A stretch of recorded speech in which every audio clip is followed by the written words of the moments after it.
میرے محترم ناظرین، آج کے اس پروگرام میں ایک بہت بڑی بدعت، اور وہ ہے سیدانی کے نکاح کے متعلق یہ اس پروپیگنڈے کا ابطال کہ سیدانی کی نکاح غیر سید سے نہیں ہو سکتی اور یہ حرام ہے۔ اس کے متعلق آپ سے مزید گفتگو کریں گے اور ذاکرین حضرات کے اباطیل کو مزید باطل کریں گے اور حق کی مزید تحقیق کریں گے انشاءاللہ تبارک و تعالی۔ اس سے پہلے کہ میں تاج الدین حیدری صاحب کے کتاب کی طرف جاؤں اور ان کے دلائل کا ذکر کروں، ایک بات آپ کی خدمت میں دہرانا چاہتا ہوں اور اس کو بتانا چاہتا ہوں کہ میرے محترم ناظرین لیکن جس آیے وافی الہدایہ کا میں نے قرآن مجید فرقان حمید سے تلاوت کی ہے وہ سورہ مبارکہ نحل میں ہے۔ میں قرآن ذرا لے کے آؤں ایک منٹ۔ سورہ مبارکہ نحل میں سے ہے۔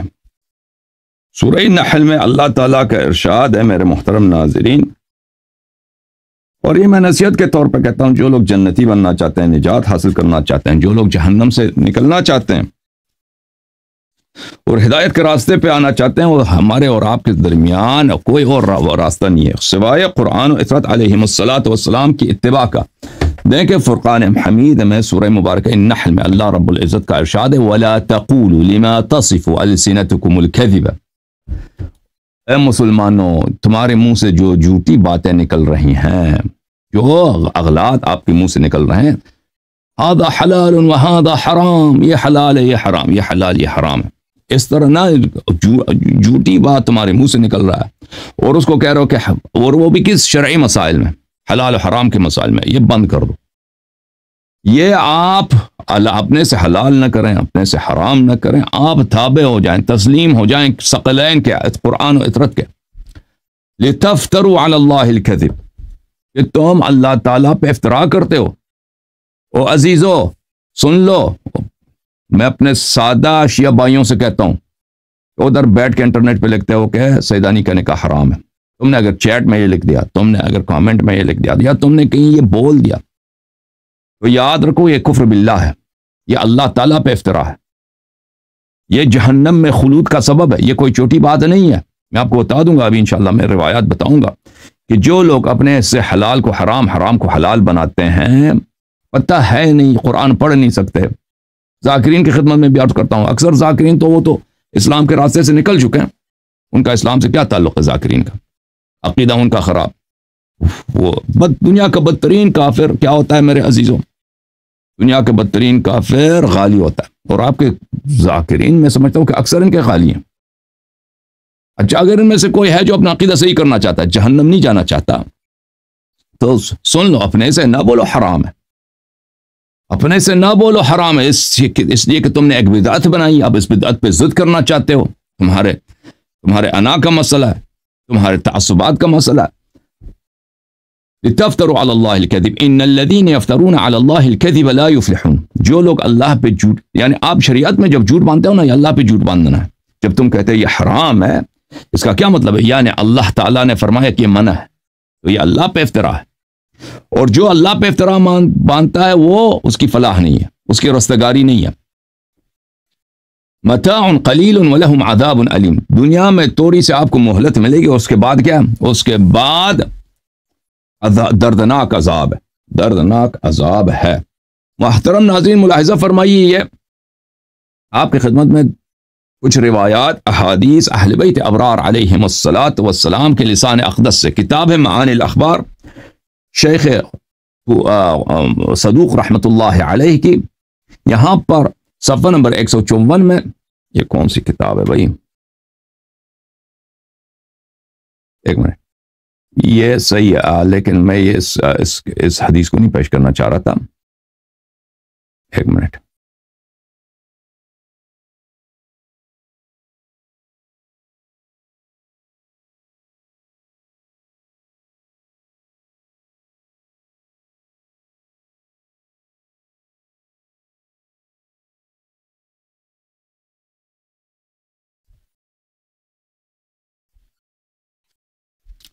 لا الہ الا اللہ صلی اللہ علیہ عجل فرجہم الشریف۔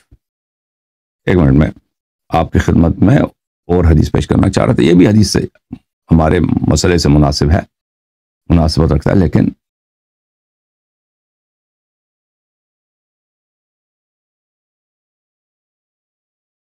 معاف کیجیے گا.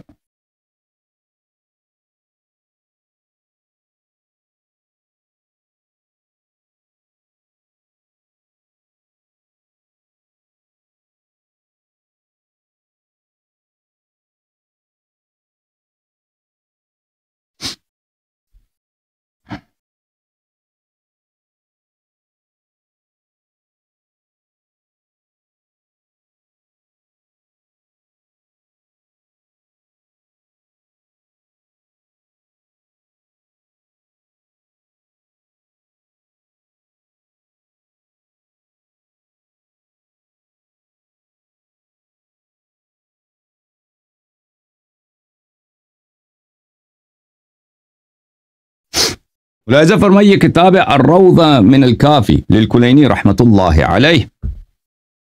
اس کتاب روضہ جو کافی میں جلد نمبر 8 ہے، اس میں امیر المؤمنین علیہ السلام کا ایک خطبہ ہے، صفحہ نمبر 386 میں شروع ہوتا ہے. اس میں کچھ جملے ہیں صفحہ نمبر 387 میں. امیر المؤمنین علیہ السلام نے فرمایا انہ سیأتی علیکم من بعد زمان لیس فی ذلک الزمان شیء اخفی من الحق. میرے بعد ایک زمانہ آئے گا، اس زمانے میں ایسا ہوگا کہ اس میں حق سے زیادہ مخفی کوئی چیز نہیں ہوگی. ولا اظہر من الباطل، اور باطل سے زیادہ ظاہر، اور باطل سے زیادہ غالب، اور باطل سے زیادہ مقبول، اور باطل سے زیادہ لوگوں کے نزدیک میں زیادہ قابل قبول کوئی بات نہیں ہوگی. ولا اکثر من الكذب على اللہ تعالی ورسولہ صلی اللہ علیہ وآلہ وسلم، اور اللہ اور رسول صلی اللہ علیہ وآلہ وسلم پر کذب کی کوئی کمی قلت نہیں ہوگی.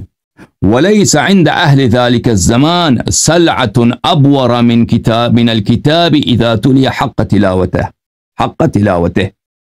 اور اس زمانے میں دنیا میں کوئی ایسی متاع، دنیا میں کوئی ایسا سرمایہ کم ارزش جس کی کوئی ویلیو نہ ہو، قرآن سے زیادہ، سنت سے زیادہ بے ارزش، بے قیمت، کم اہمیت کوئی چیز نہیں ہے جب اس کی صحیح تلاوت کیا جائے. جب آپ لوگوں کو اس قرآن کی صحیح معنی بتاؤ، سنت کے صحیح معنی بتاؤ، تو اس سے زیادہ لوگوں کے نزدیک میں منفور، غیر مطلوب چیز ہو ہی نہیں ہوگی. اچھا، فرمایا ولا سلعة انفق بیعا ولا اغلا ثمنا من الكتاب اذا حرف عن مواضعه. اور اس زمانے میں کتاب و سنت کو جب آپ تحریف کرو، غلط معنی بنا کر اس کو پیش کرو، اس سے زیادہ مقبول دنیا میں کوئی چیز نہیں ہوگی. اور وہ زمانہ ایسا ہوگا کہ وَلَيْسَ فِي الْعِبَادِ وَلَا فِي الْبِلَادِ شَيْءٌ هُوَ أَنْكَرُ مِنَ الْمَعْرُوفِ وَلَا أَعْرَفَ هُوَ أَنْكَرُ مِنَ الْمَعْرُوفِ وَلَا أَعْرَفَ مِنَ الْمُنْكَرِ. اس زمانے میں لوگوں میں آپ دیکھیں گے تو اس منکر کو سب سے زیادہ وہ معروف سمجھیں گے، اچھی بات سمجھ جائیں گے، اور معروف کو سب سے زیادہ اس سے دشمنی کریں گے. اچھا، ملاحظہ فرمائیے میرے محترم ناظرین، کتاب شریف اصول کافی جلد نمبر 1، یہاں پر کتاب فضل العلم میں حدیث نمبر 10، یہاں پر حدیث ہے حضرت امام جعفر صادق علیہ السلام سے کہ اگر آپ کے درمیان اختلاف پیدا ہو جائے تو آپ کس کے پاس جائیں؟ جیسا ابھی اختلاف ہے شیعوں کے درمیان، مثلا کچھ شیعوں کے درمیان کہ سیدانی کی نکاح جائز ہے یا نہیں، یہ غیر سید سے، کس کی طرف جائیں؟ آپ جائیں راوی حدیث کی طرف. راوی حدیث کی طرف جائیں. راوی حدیث کون ہے؟ ممن کان منکم ممن قد روا حدیثنا ونظر فی حلالنا وحرامنا وعرف احکامنا فلیرضوا به حکما. اس راوی حدیث کی طرف چلے جائیں، اس کے پاس چلے جائیں جو ہمارے روایات کو جانتا ہے، جو ہمارے حلال و حرام کو جانتے ہیں، اور ہمارے فیصلوں، احکام یعنی ہمارے فیصلوں کو جانتے ہیں. فَلْيَرْضَوْا بِهِ حَكَمًا، اس کو ہماری طرف سے اہل بیت علیہ السلام کی جانب سے حکم مان لو، جج مان لو کہ ہمارے درمیان یہ مسئلے میں اختلاف ہے، آپ فیصلہ سنائیں راوی حدیث کے پاس. فَإِنِّي قَدْ جَعَلْتُ عَلَيْكُمْ حَاكِمًا، میں نے اس کو آپ پر قاضی بنایا ہے، جج بنایا کہ وہ آپ کے درمیان اختلافات میں فیصلے سنا دے. کس کی بات ہو رہی ہے؟ راوی حدیث کی بات ہو رہی ہے. فَإِذَا حَكَمَ بِحُكْمِنَا فَلَمْ يَقْبَلْهُ مِنْهُ فَإِنَّمَا اسْتَخَفَّ بِحُكْمِ اللَّهِ.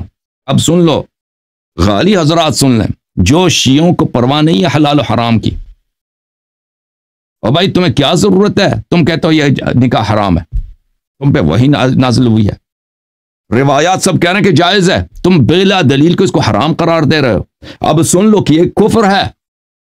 فَإِذَا حَكَمَ بِحُكْمِنَا، جب وہ راوی حدیث اس نے ہمارے فیصلے کے مطابق، ہمارے قضاء کے مطابق، ہمارے حلال و حرام کے مطابق فیصلہ سنا دیا بھائی کہ یہ حلال ہے یہ حرام ہے، فلم یقبل ہو، تو اس ذاکر صاحب نے نہیں مانا، اس ملنگ نے نہیں مانا، ٹھیک ہے نا، لم یقبل کہتا میں نہیں مانتا، یہ نکاح جو ہے حلال ہے حرام ہے. فَإِنَّمَا اسْتَخَفَّ بِحُكْمِ اللَّهِ، اس نے کیا کیا، اللہ کے حکم کی توہین کی ہے. وَعَلَيْنَا رَدْ، اور اس نے ہمارے بات کو ہمارے منہ پر رد کیا. وَالرَّادُّ عَلَيْنَا هُوَ الرَّادُّ عَلَى اللَّهِ، اور جو ہماری بات کو رد کرتا ہے وہ اللہ کی بات کو رد کرتا ہے، وہ عَلَى حَدِّ الشِّرْكِ بِاللَّهِ، اور یہ اللہ تعالیٰ کے ساتھ شرک کے مترادف ہے. تم سمجھتے ہو یہ کوئی مذاق ہے؟ تم جا کے ادھر انٹرنیٹ پہ ویڈیو بناؤ کہ یہ حلال ہے بھائی، تو قرآن پڑھنا نہیں آتا، تمہیں قرآن حدیث نہیں پڑھنا آتا، الف بے کا تمہیں پتہ، اور تمہیں پتہ بھی ہے کہ حلال ہے، یا تم ادھر جا کے مثلا کسی کے ساتھ مجلس میں بیٹھ کر یا کسی کے ساتھ دوستوں کے ساتھ بیٹھ کر یا انٹرنیٹ پہ کہتے ہو یہ حلال ہے یا حرام ہے. اللہ کے حکم کے خلاف تم حکم دیتے ہو تو یاد رکھو کہ یہ کیا، یہ شرک باللہ ہے. اچھا مزید ملاحظہ فرمائیے، یہ کتاب ہے کتاب سلیم بن قیس ہلالی رحمۃ اللہ علیہ، جز نمبر 2، چھاپ خم مقدسہ. یہاں پہ ملاحظہ فرمائی حدیث نمبر 6. یہاں پر راوی پوچھتا ہے سید المسلمین امیر المؤمنین علیہ الصلاۃ والسلام سے، یا امیر المؤمنین ما ادنا ما يكون به الرجل مؤمنا وادنا ما يكون به كافرا وادنا ما يكون به ضالا. وہ ہلکی سی چیز مجھے بتائیں کہ جس کی وجہ سے وہ، جس کے لوگوں کو پرواہ نہیں ہے، لیکن اس کی وجہ سے کیا ہوتا ہے، لوگ کیا ہو جاتے ہیں میرے عزیزوں، لوگ کافر بن جاتے ہیں. لوگ کیا بن جاتے ہیں، کافر بن جاتے ہیں. وہ کون سی چیز ہے بھائی، کون سی چیز ہے کہ لوگ کافر بن جاتے ہیں، لیکن وہ ایک چھوٹی سی چیز ہے لیکن لوگوں کو پتہ نہیں ہوتا. اچھی طرح سے سن لیں کہ سید المسلمین امیر المؤمنین علیہ السلام نے کیا فرمایا. تم اب تمہاری عمر بوڑھے ہو گئے، بہت سارے تم لوگ 60-70 سال تمہاری عمر ہے، پرواہ نہیں ہے قبر کی، دنیا سے کافر جاؤ، جہنم چلے جاؤ سیدھا. وَأَدْنَا مَا يَكُونُ بِهِ كَافِرًا أَن يَتَدَيَّنَ بِشَيْءٍ فَيَزْعَمُ أَنَّ اللَّهَ أَمَرَ بِهِ. وہ ہلکی سی چیز جس کی وجہ سے انسان کافر بن جاتا ہے، وہ کیا ہے کہ انسان ایک چیز کو اپنے لیے دین بنا لیتا ہے، اس کو حکم الہی مان لیتا ہے، حلال ہے یا حرام ہے، اور اس کا عقیدہ یہ ہوتا ہے کہ اس کا اللہ کا حکم یہی ہے، بھائی اللہ کا حکم یہی ہے. مما نہى اللہ عنہ، جبکہ اللہ تعالیٰ کا حکم اس کے برعکس ہوتا ہے. ٹھیک ہے نا، تم ایک چیز کو اپنے لیے دین الہی بنا دو، حلال و حرام میں حلال کو حرام بنا دو، حرام کو حلال بنا دو، کہہ دو یہ میرا دین یہی ہے، اس میں اللہ کی شریعت یہی ہے، حالانکہ وہ اس کے برعکس ہوتا ہے.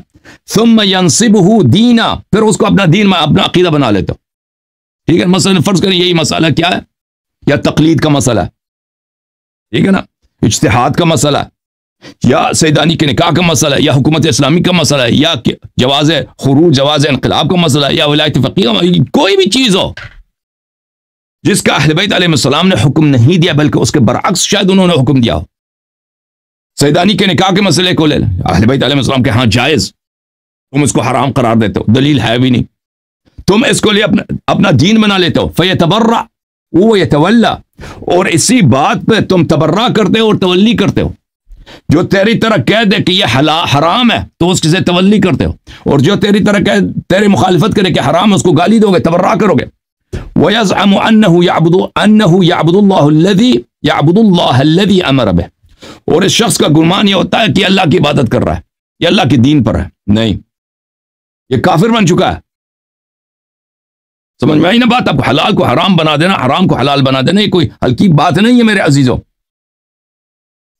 یہ کتاب ہے اصول کافی، جز نمبر 1، جز نمبر 2، کلینی صاحب کی کتاب الشرک میں ملاحظہ فرمائیے کہ انس معاف کیجیے گا، ابو العباس روایت کرتے ہیں حضرت امام جعفر صادق علیہ السلام سے، ما ادنا ما یکون بہ الانسان مشرکا، مولا بتائیے وہ کیا چیز ہے، ادنی ادنا سا چیز، ہلکا سا چیز، خفیف سا چیز جس کی وجہ سے انسان کافر بن جاتا ہے. قال من ابتدع رأیا فاحب علیہ او ابغض علیہ، جو کوئی بدعت نکال لیتا ہے پھر اسی کے بنا پر تولا تبرہ کر لیتا ہے، اس کو دین بنا لیتا ہے، تولا اور تبرہ کر لیتا ہے. اب سیدانی کے نکاح کو لے لینا، حرمت کی کوئی دلیل تو ہے نہیں، حلیت کی دلیل بے شمار، ابواب بڑے پڑھیں، کتاب فروع کافی میں، کتاب تہذیب میں، کتاب من لا یحذر الفقیہ میں، سنت کے خلاف، اہل بیت علیہم الصلوۃ والسلام کے فرمان، قرآن، نص قرآن کے خلاف. اچھا، جو شخص اپنے سے رائے بنا لیتا ہے اس پہ اور اس بدعت کو معیار بنا لیتا ہے، اسی کے بنا پر محبت کرتا ہے یا نفرت کرتا ہے، تو وہ کیا بن جاتا ہے؟ وہ مشرک بن جاتا ہے.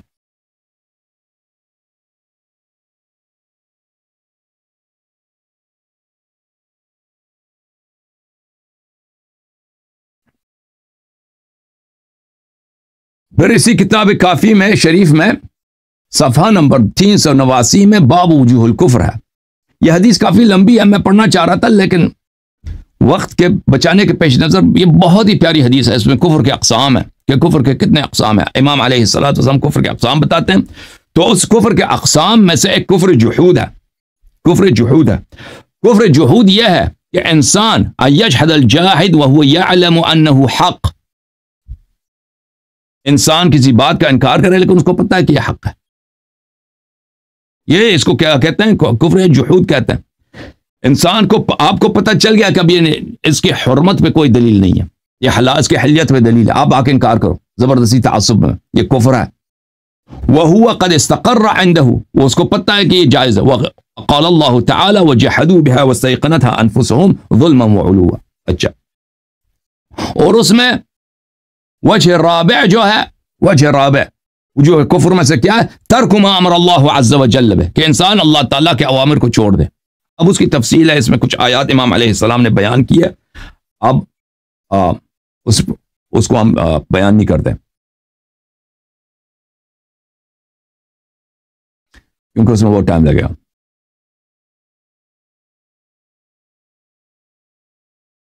ملاحظہ فرمائیے، کتاب بصائر الدرجات فی فضائل آل محمد علیہم الصلاۃ والسلام، تألیف ابو جعفر محمد بن الحسن بن فروخ الصفار القمی رحمت اللہ علیہ، چاپ قم مقدسہ. یہاں پر صفحہ ہے 300، اس صفحے کے آخر میں حدیث نمبر 3 ہے. حضرت امام جعفر صادق علیہ الصلاۃ والسلام فرماتے ہیں، معاف کیجیے گا، فرماتے ہیں فضل امیر المؤمنین علیہ الصلاۃ والسلام کے متعلق، ما جاء به النبی صلی اللہ علیہ وآلہ وسلم آخذوا به وما نهى عنه انتهیان. رسول اللہ صلی اللہ علیہ وآلہ وسلم اور امیر المؤمنین علیہ السلام کا فضل یہ ہے کہ جو پیغمبر نے فرمایا، جو امیر المؤمنین علیہ السلام نے فرمایا، میں امام جعفر صادق علیہ السلام، میں ان کے اوامر کو مانتا ہوں اور ان کے نواہی کو بھی مانتا ہوں، تسلیم ہوں. جو انہوں نے امر کیا اس کو بجا لاتا ہوں، جو انہوں نے نہیں کیا میں اس سے دور رہتا ہوں. جرى له من الفضل ما جرى لمحمد صلی اللہ علیہ وآلہ وسلم. امیر المؤمنین علیہ السلام کی وہی فضیلت ہے جو رسول پاک صلی اللہ علیہ وسلم کی فضیلت ہے، جو وجوب طاعت ہے، جو علم ہے، جو عصمت ہے، جو فضائل نفسانیہ ہے، وہ سب جو رسول اللہ صلی اللہ علیہ وسلم کی وجوب طاعت، وجوب ایمان ہے، وہ امیر المؤمنین علیہ السلام کے لیے ثابت ہے اور ائمہ علیہ السلام کے لیے بھی ثابت ہے.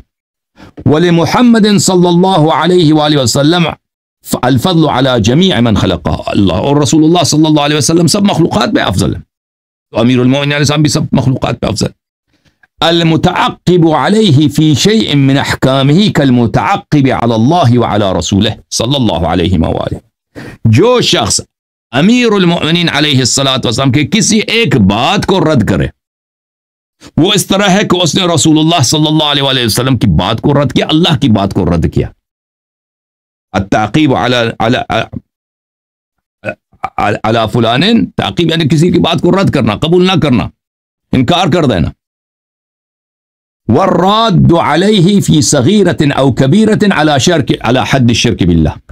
امیر المؤمنین علیہ الصلاۃ والسلام یا ائمہ طاہرین علیہ السلام کے کسی فرمان کو، کسی صغیرہ یا کبیرہ ہو، چھوٹی بات ہو، معمولی سی بات ہو یا بڑے بات ہو، کوئی فرق نہیں کرتا، اس کو آپ رد کریں، یہ شرک باللہ تعالی ہے، یہ شرک اللہ تعالیٰ کا سے شرک کرنے کے مترادف ہے۔ یہ کتاب ہے المحاسن لشیخنا احمد بن محمد بن خالد البرقی، چاپ دار الکتب الاسلامیہ۔ ملاحظہ فرمائیے اس کتاب مبارک میں صفحہ نمبر ہے 22، حضرت قرآن ناطق باب حقائق امام جعفر صادق علیہ السلام سے روایت ہے کہ انہوں نے فرمایا من خالف سنت محمد صلی اللہ علیہ وآلہ فقد کفر، جس نے رسالت پناہ صلی اللہ علیہ وآلہ وسلم کی سنت کا انکار کیا، وہ کیا؟ وہ ہے کافر۔ اب سنت تو ثابت ہے پیغمبر کی صلی اللہ علیہ وآلہ وسلم کہ انہوں نے کس کس کو رشتے دیے، ٹھیک ہے نا، انہوں نے رشتے دیے، اپنے چچا زاد بیان کے اپنی بیٹیوں کی رشتے کن کو دیے؟ ایک بیٹی کا رشتہ بنی ہاشم میں کرایا، باقی کا اغیار میں کرایا۔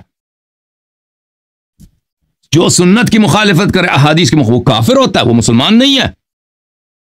قال رسول اللہ صلی اللہ علیہ وآلہ من تمسک بسنتی فی اختلاف امتی کان له اجر 100 شہید، کان له اجر 100 شہید۔ جو میری سنت کی اتباع کرے، جب میرے امت میں اختلاف پیدا ہو تو میری سنت کی اتباع کرے، یا میرے اہل بیت علیہ السلام کی سنت، بات ایک ہی ہے، اس کے لیے 100 شہید کا کیا ہے؟ کا ثواب ہے۔ اچھا، جب یہ پتا چلا میرے محترم ناظرین،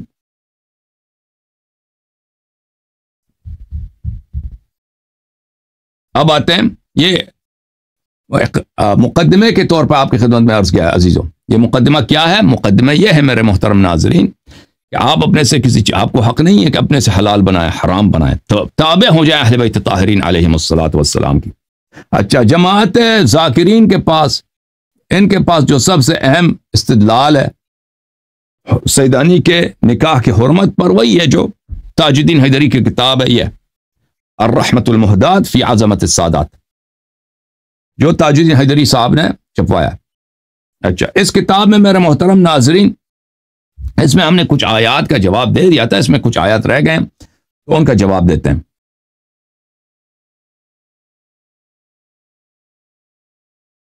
یہاں پہنچ گئے تھے میرے محترم ناظرین۔ اعوذ باللہ من الشیطان الرجیم، بسم اللہ الرحمن الرحیم، قل لا اسألکم علیہ اجرا الا المودۃ فی القربہ۔ یہاں پر تاج الدین حیدری صاحب کیا کہتے ہیں؟ اے رسول صلی اللہ علیہ وسلم، تم کہہ دو کہ میں اس تبلیغ رسالت کا تم سے صلہ نہیں مانگتا سوائے اپنے خاص قرابت داروں کی محبت کی۔ اس میں شک نہیں ہے کہ تمام سادات رسول کریم صلی اللہ علیہ وسلم کے قرابت دار ہیں، ان کی محبت واجب ہے۔ دیکھیں، یہ بھی آیت کی تحریف ہے، آیت کی تعریف۔ دیکھیں میرے محترم ناظرین، اگر جہاں محبت کی بات ہے نا، محبت کی بات، جتنا تاکید اہل بیت علیہ الصلوۃ والسلام کی شیعوں سے محبت کی ہے، اتنی تاکید سادات سے محبت کی نہیں ہے۔ لیکن یہ آیت کا مطلب کیا ہے؟ یہ آیت واقعی نہیں کہتا ہے کہ سب رسول پاک صلی اللہ علیہ وسلم کے جتنے رشتہ دار ہیں ان سے محبت کیا جائے۔ یہ جماعت عمریہ کی تفسیر ہے۔ جماعت عمریہ قربا سے کیا مراد لیتے ہیں؟ رشتہ دار مراد، اس میں پورے قریش بھی آ جاتے ہیں، اس میں بنی عباس سب کو وہ داخل کر لیتے ہیں۔ اس قربا سے کیا مراد ہے؟ کیا اس قربا سے پوری نسل رسول، صرف نسل رسول صلی اللہ علیہ وسلم مراد ہے، یا سب رشتہ دار مراد؟ یہ شخص جو ہے تاج حیدری صاحب یہاں پہ جماعت عمریہ کی تفصیل لے کے آئے کہ رشتہ دار مراد ہیں، قرابت دار مراد ہیں، اس میں تو قریش، پورے قریش بہت رشتہ دار ہیں۔ پھر اس کے بعد جو ہے بنی ہاشم رشتہ دار ہیں، بنی ہاشم میں بنی عباس بھی آ جاتے ہیں، ٹھیک ہے نا۔ حالانکہ اہل بیت علیہم الصلوۃ والسلام نے اپنے احادیث میں اس آئے وافی الہدایہ کی جو تفسیر کی ہے، جو اجر رسالت ہے، وہ محبت ائمہ اطہار علیہم السلام ہے۔ کس کی محبت ہے؟ ائمہ ابرار علیہم الصلوۃ والسلام کی محبت ہے۔ ملاحظہ فرمائی، میں آپ کو روایات دکھا دیتا ہوں۔ دیکھیں، سادات کی محبت اپنی جگہ واجب ہو یا نہ ہو وہ الگ بات ہے، لیکن یہ آیا اس سے اجنبی ہے۔ آیا اہل بیت علیہ السلام، اگر ایک آیا اہل بیت علیہ السلام کے متعلق ہے، معصومین علیہ السلام کے متعلق، تو اس کو آپ غصب نہیں کر سکتے دوسروں کو اس میں شامل کر دیں۔ جس طرح آپ ابو بکر عمر کو اس میں شامل نہیں کر سکتے، اسی طرح دوسروں کو بھی شامل نہیں کر سکتے، ٹھیک ہے نا۔ آیا یہ ہے قل لا اسألکم علیہ اجرا، سورہ مبارکہ شورا میں، قل لا اسألکم علیہ اجرا الا المودۃ فی القربى، میں اپنے اس محنت پر آپ کو میں نے ہدایت دی ہے، قرآن شریعت لایا ہے، اس کے لیے میں کوئی اجر نہیں مانگتا، الا المودۃ فی القربى، تاکہ میرے قربا میں تم مودت رکھو، اچھا وَمَن يَقْتَرِفْ حَسَنَةً نَزِدْ لَهُ فِيهَا حُسْنًا، اور جو زیادہ حسنہ نیکی کا ارتکاب کرے اس میں ہم اس کو زیادہ خوبی دے دیتے ہیں۔ ان اللہ غفور شکور، اللہ بخشنے والا اور شکر گزار ہے۔ اچھا میرے محترم ناظرین ملاحظہ فرمائیے کہ اس آیت سے مراد کون ہے؟ یہ الاصول من الکافی للکلینی رحمۃ اللہ علیہ، چاپ دار الکتب الاسلامیہ ہے۔ یہاں پہ ملاحظہ فرمائیے صفحہ ہے 413، حضرت قرآن ناطق حضرت امام باقر علوم الرحمن علیہ الصلاۃ والسلام سے روایت ہے۔ عبداللہ ابن عجلان کہتا ہے کہ میں نے حضرت قرآن ناطق امام باقر علوم الرحمن علیہ السلام سے دریافت کی، قل لا اسألکم علیہ اجرا الا المودۃ فی القربى، کون ہے اس میں؟ یہ کون ہے؟ قال هم الائمہ علیہم السلام، یہ ائمہ اطہار علیہم السلام ہے، یہ سب نہیں ہے۔ امام محمد باقر علیہ السلام کے زمانے میں سادات بہت زیادہ تھے، اور اس زمانے میں بہت سارے سادات منحرف تھے، آپ کو پتہ ہے، جیسے میں نے آپ کو بتایا تاریخ بن الحسن وغیرہ کہ امامت کے ادعا کرنے لگے تھے۔ اچھا یہ کتاب الروضہ من الکافی للکلینی رحمۃ اللہ علیہ، جلد نمبر 8، یہاں پہ ملاحظہ فرمائیے، ہم آپ کو لے کے چلیں گے صفحہ نمبر 93 میں، یہاں پر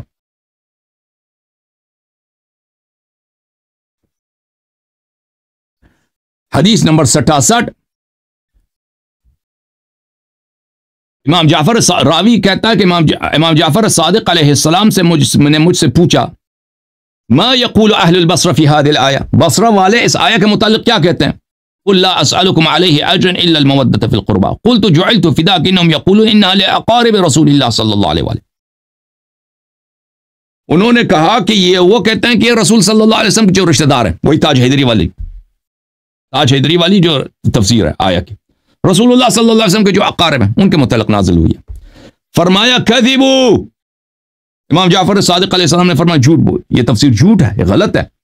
انما نزلت فینا خاصہ فی اہل البیت علیہم السلام، یہ آیہ مخصوص ہے ہم میں، اہل بیت علیہم السلام میں، فی علی و فاطمہ والحسن والحسین اصحاب الکساء، ہم اہل بیت علیہم السلام میں، ائمہ اطہار علیہم السلام میں، فاطمہ سلام اللہ علیہا امیر المؤمنین، حسن حسین اصحاب کساء سلام اللہ علیہم اجمعین۔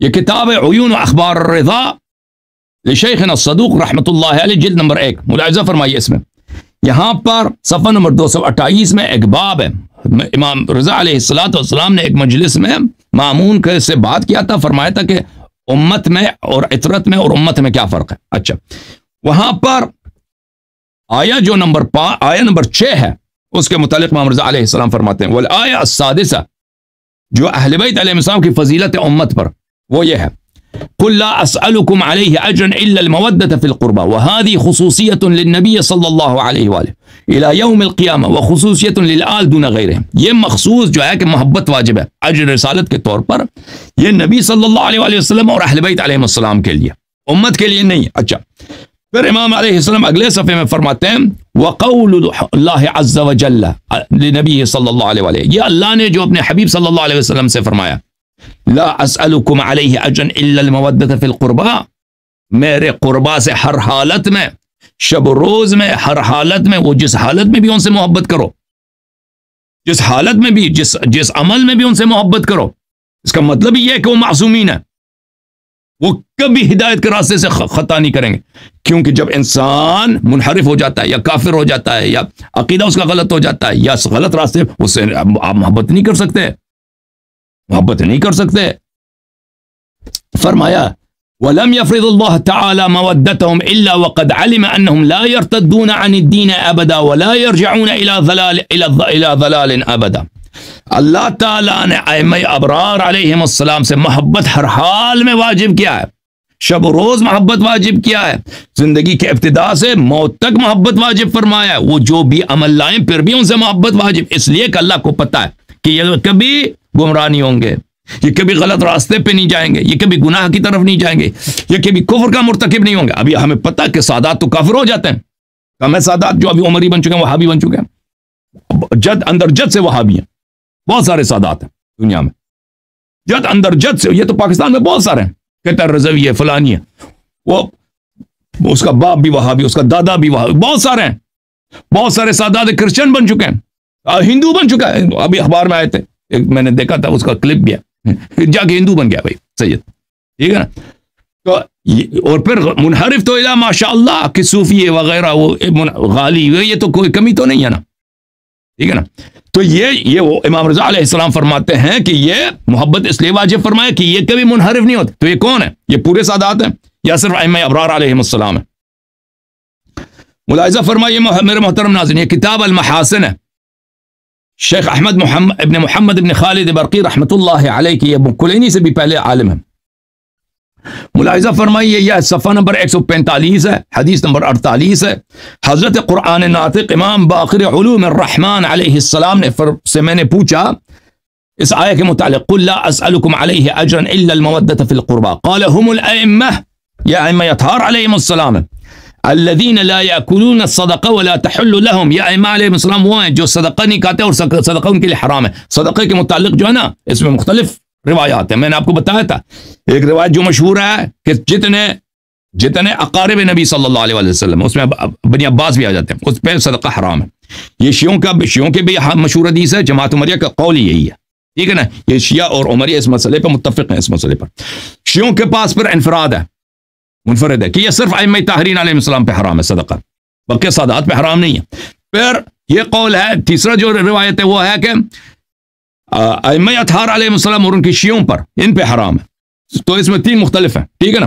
تو یہ حدیث اس کے مطابق ہے کہ بہرحال اس قول کے موافق ہے کہ جس میں احادیث میں آئے ہیں کہ صدقہ صرف کس پہ حرام ہے؟ امام رسول اللہ صلی اللہ علیہ وسلم اور امام معصوم پر. لیکن اس سے ہمیں کام نہیں ہے. فی الحال جس بات سے ہم غرض ہے وہ یہ ہے کہ قل لا اسألکم علیہ اجرا الا المودۃ فی القربى فقال هم الائمہ علیہم السلام، ٹھیک ہے نا. اچھا، جب یہ پتہ چلا میرے محترم ناظرین اس آیہ کے متعلق، تو واپس آتے ہیں تاج حیدری کے کتاب کی طرف. تاج حیدری کیا کہتا ہے؟ قل لا اسألکم علیہ اجرا الا المودۃ فی القربى. اس کو اس نے لا کے پورے سادات، شیعہ عمری وہابی جتنے سادات ہیں ان سے لگا دی اس شخص نے. یہ جہالت ہے کہ نہیں بھائی ذاکرین کی، کہ تم نے سب رسول اللہ صلی اللہ علیہ وسلم کے رشتہ داروں سے تم نے لگا دی، حالانکہ یہ مخصوص ہے کس کے لیے؟ ائمہ ابرار علیہم السلام سے. اچھا، اس کے بعد وہ اس آیت سے استدلال کرتا ہے، واللتی تخافون نشوزہن فاعظوہن واہجروہن فی المضاجع واضربوہن. وہ عورتیں جن کے سرکش ہونے کا تمہیں اندیشہ ہو تو پہلے انہیں سمجھاؤ، اس پر نہ مانے تو ان کے ساتھ سونا چھوڑ دو، اس پر نہ مانے تو انہیں مارو. اگر غیر سید اللہ نہ کرے کسی سید زادی سے نکاح کرے تو اسے نافرمانی کے صورت میں مارے گا.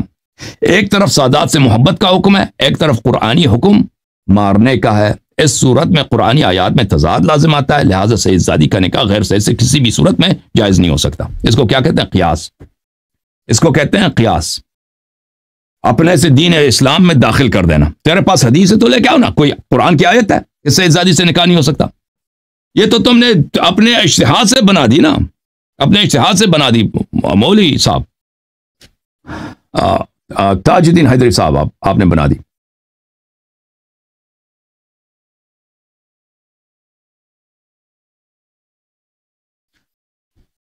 کہ دیکھو سیدانی کو مارنے کا حکم ہے، مار تو نہیں سکتے، ان سے محبت کا حکم ہے. تو بھائی شیعوں سے محبت کا حکم نہیں ہے، اور بھائی شیعوں سے محبت کا حکم نہیں ہے. پہلی بات تو رد یہ ہے تاج حیدری کا کہ شیعوں سے بھی محبت کا بڑا حکم ہے، بلکہ سادات سے زیادہ.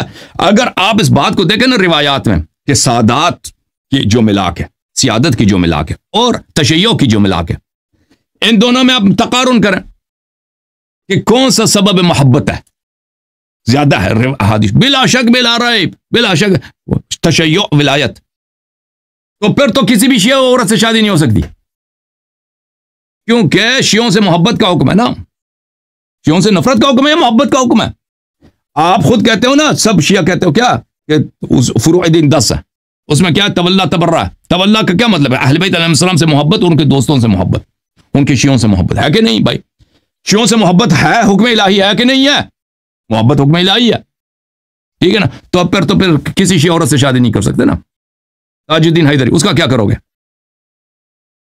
کیونکہ کسی بھی شیعہ عورت سے اگر اس نے نشوز کیا، اس نے بات نہیں مانا، تو اس کو مارنے کا حکم ہے. اور پھر حکم الہی میں تضاد آ جائے گا کہ مارو بھی اور محبت بھی کرو.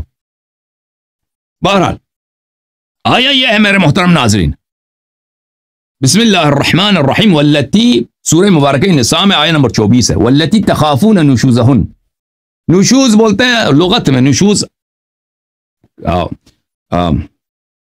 فانظر الى العظام کیف ننشزها ونکسوها لحما، قرآن مجید میں کہ حضرت عزیر سے خطاب ہوا کہ اپنے اس کا گدا تھا نا، گدا مر گیا تو اس کا ہڈی آ گئے تھے، ہڈی بکھرے ہوئے تھے، دیکھو ہڈیوں کی طرف کیسے ہم اس کو اٹھاتے ہیں، ہڈیوں کو اللہ تعالیٰ نے اٹھا دیا، اس کا ترکیب بنا دیا، پھر اس پہ گوشت و پوست، اس پہ چمڑا اور گوشت اللہ تعالیٰ نے ڈالا، گدا زندہ بن گیا۔ نشوز بولتے ہیں اونچا ہو جانے کو، اور عورت کا نشوز یہ ہے، مرد کا بھی نشوز ہے، مرد بھی ناشز ہو سکتا ہے، عورت بھی ناشز شادی میں۔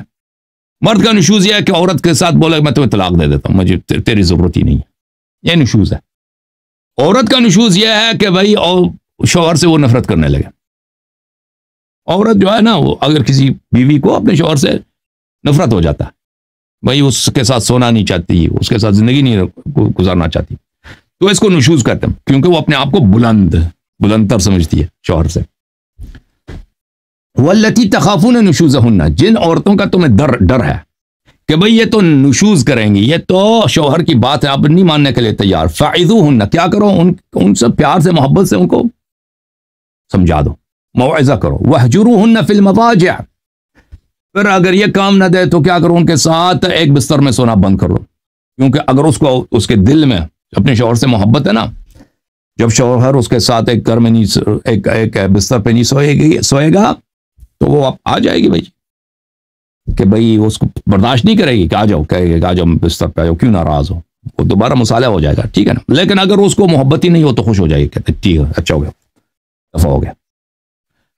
اگر یہ بھی نہیں چلا، وَاضْرِبُوهُنَّ، یہ ضرب جو ہے نا یہاں پر، یہ رسول اللہ صلی اللہ علیہ وسلم کی بھی حدیث ہے، اور حضرت امام محمد باقر علیہ السلام کی بھی حدیث ہے کہ یہ اس طرح ضرب نہیں ہے کہ آپ اس کو پکڑ کے نا ڈنڈے سے مار دیں، یہ ضرب اس طرح ضرب ہے کہ اس سے اس کو تکلیف درد نہ ہو، بس اس کو توہین ہو، آپ اس طرح ماریں کہ اس کی توہین ہو اور اس کو برا لگے، یعنی اس کو سمجھ جائے کہ شوہر مجھ سے محبت نہیں کرتا، اس طرح کا، جیسے روایت میں ہے کہ کسی ٹوتھ برش سے، مسواک سے کسی کو ماریں، اب مسواک سے مارنا کہاں تکلیف ہوتی ہے، اچھا، فَإِنْ أَطَعْنَكُمْ فَلَا تَبْغُوا عَلَيْهِنَّ سَبِيلًا، اگر انہوں نے آپ کی بات مان لی تو بات ختم ہے، مصالحہ کر لو، خوشی خوشی رہو۔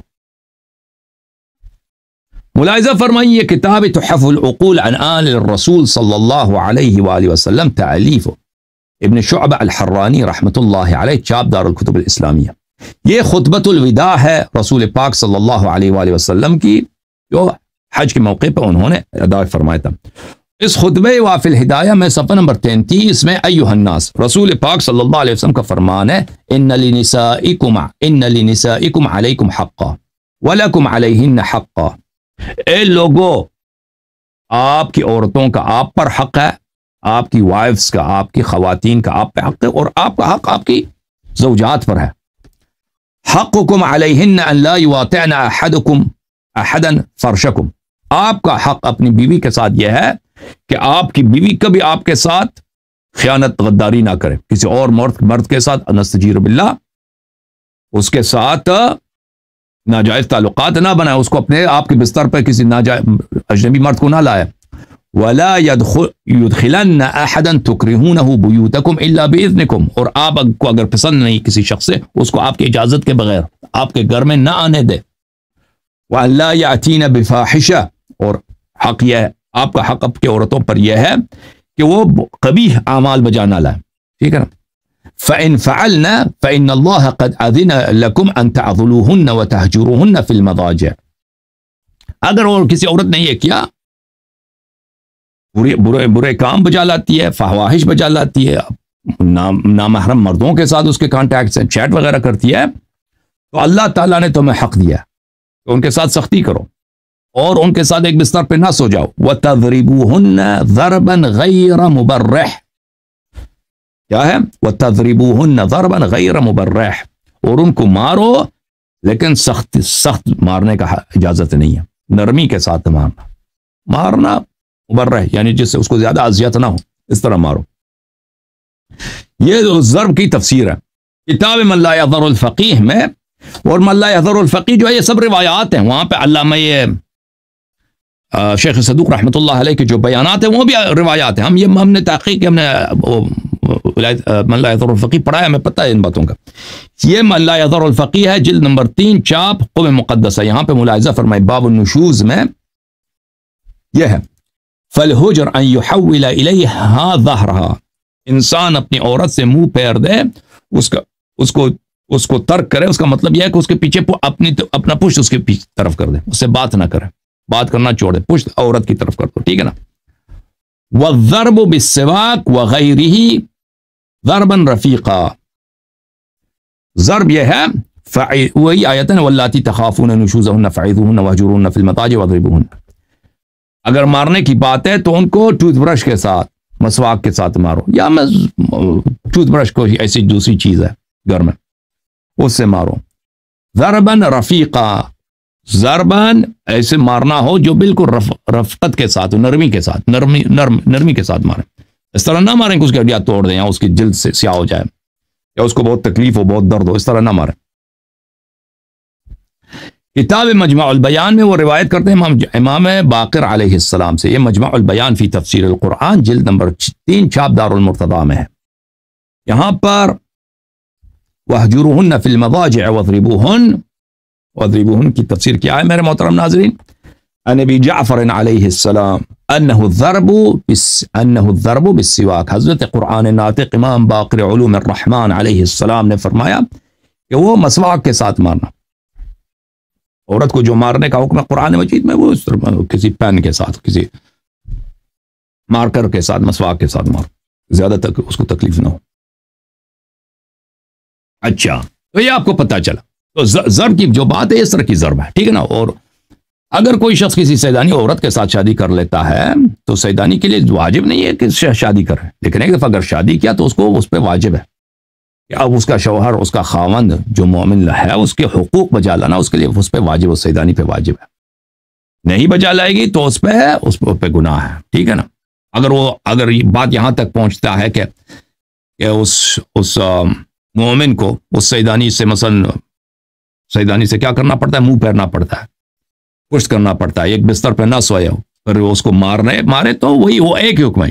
سیدانی یا غیر سیدانی دونوں کے لیے ایک حکم ہے. بھائی مارنے کا جو حکم ہے نا, کسی مسواک کسی ایسی چیز سے ماریں کہ اس کی توہین ہو, اس کو پتہ چلے کہ شوہر مجھ سے محبت نہیں. اگر پھر بھی وہ نہیں مانتی تو پھر طلاق ہمیشہ مرد کے ہاتھ میں ہوتا ہے. لیکن جو محبت کا حکم ہے نا میرے عزیزو, یہ اس طرح نہیں کہ صرف سادات سے محبت کا حکم ہے, بلکہ شیعوں سے زیادہ محبت کا حکم ہے.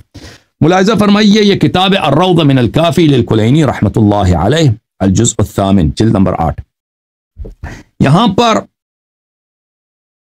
ملاحظہ فرمائیے صفحہ نمبر 212 میں حضرت امام جعفر الصادق علیہ السلام فرماتے ہیں کہ ایک دن میں اپنے والد گرامی حضرت امام باقر علوم الرحمن علیہ السلام کے ساتھ ہم گئے مسجد نبی صلی اللہ علیہ وآلہ وسلم میں گئے.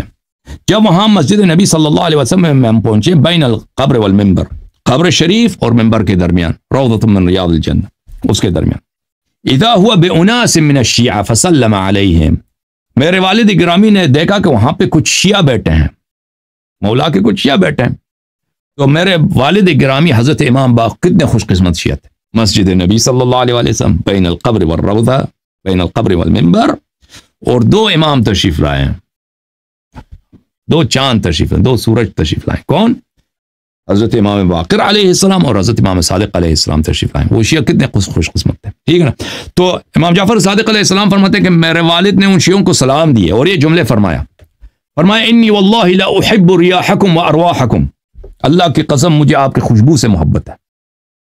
اے میرے شیعوں, اللہ کی قسم مجھے آپ کے بو سے, آپ کی خوشبو سے. وہاں پہ اس خوشبوؤں کی تو خوشبو نہیں ہوتی بھائی, گرمی بھی ہوتا ہے نا مدینے میں, اس زمانے میں پرفیوم وغیرہ بھی اتنا نہیں تھا. شیعوں کا پسینہ اس طرح نہیں کہ شیعوں کے پسینے میں زیادہ خوشبو ہے. وہ جو ہمیں اور آپ کو بدبو لگتا ہے نا, اس سے ائمہ علیہم الصلوۃ اس سے محبت کرتے ہیں اپنے شیعوں سے. وارواحکم, مجھے آپ کی جانوں سے محبت ہے. فاعینونی علی ذلک بورع و اجتہاد, مجھے آپ سے محبت ہے, میں آپ کا شفیع ہوں, لیکن تم میری مدد کرو, میری اعانت کرو, میری نصرت کرو, اللہ سے ڈرو اور اللہ کی زیادہ سے زیادہ عبادت کرو. بے ورع, ورع کس کو بولتے ہیں عزیزو؟ اللہ کا خوف, تقوی. ورع یعنی تقوی, اللہ کا خوف. میرا نصرت کس طرح کرو گے؟ اللہ سے ڈرو. وہ اجتہاد کس کو بولتے ہیں؟ یہ وہ اجتہاد نہیں، نجف والا اجتہاد. یہ اجتہاد یعنی کثرت عبادت، زیادہ سے زیادہ عبادت کرو اللہ کی، نوافل بجا لاؤ، وہ اپنی واجبات، وہ نماز واجب تو واجب ہے ہی ہے، اس کے علاوہ تلاوت قرآن کریم، طویل سجدے، طویل رکوع، دعائیں پڑھنا، ٹھیک ہے نا. اس کو خدمت خلق خدا، دوسروں شیوں کی خدمت، یہ اجتہاد ہے. جس اجتہاد کی روایات میں تعریف کی گئی وہ یہ اجتہاد ہے. وہ اجتہاد وہ نہیں ہے، وہ آپ کے جو شیعہ مولوی ہیں بیوقوف ہیں، کہتے ہیں روایات میں اجتہاد کی تعریف ہے، یہ اور اجتہاد ہے. اچھا، وَعَلَمُوا أَنَّ وِلَایَتَنَا لَا تُنَالُ إِلَّا بِوَرَعٍ وَالْإِجْتِهَادِ. اور یہ جان لو کہ ہمارا تشیع کا راستہ، تشیع کوئی پاتا ہی نہیں ہے. تشیع کا راستہ کیا ہے؟ تشیع کا ایک ہی راستہ، ورع اور اجتہاد، تقوی اور عبادت، تقوی اور عبادت.